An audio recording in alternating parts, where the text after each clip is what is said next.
Okay, so in this section, we're going to be discussing the square root property.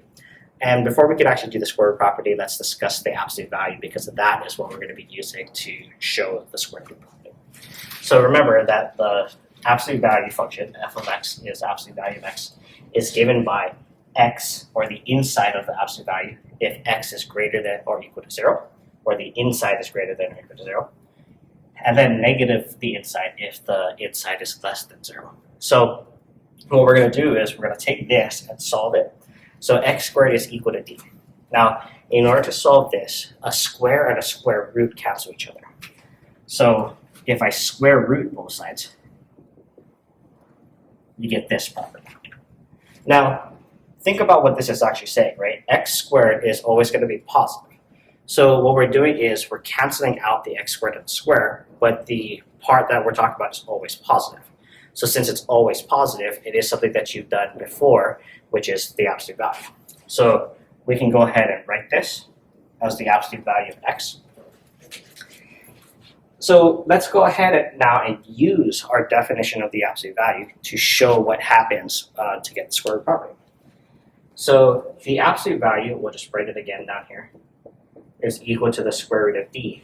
And remember from a previous section when we were talking about absolute values, when you take the absolute value, you can split it into two parts, meaning you get the inside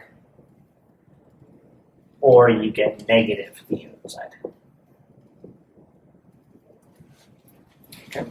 With that property, we can multiply both sides by this negative 1. So x is equal to negative the square root of d. But notice that x is equal to the square root of d, and x is equal to negative square root of d. So when you have this property, the way to write it is just going to be x is equal to plus or minus the square root of d.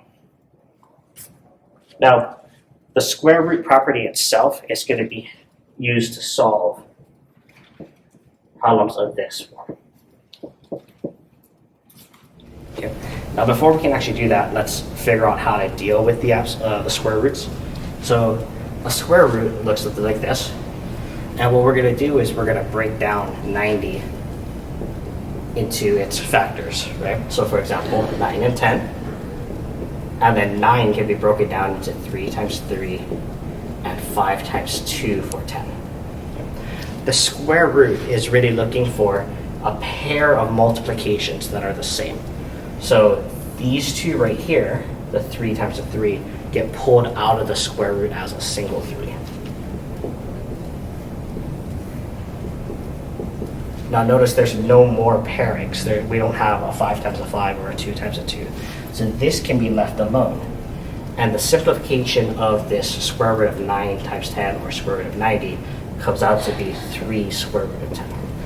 Now the reason why we're looking for 2's in this case is because there's a hidden 2 here that we never write. So if we were to do another version of this, instead of using the square root, and we use the third root instead. So, for example, 270. Then what we're looking for is groupings of size 3. So 3 multiplications of the same number. So this is going to be 3 times 90 for the third root of that, which is going to be 3 times, we already know what 90 breaks down as, 3 times 3 times 5 times 2. So in this case, we're looking for groupings of 3, and then they get pulled out as a single 3.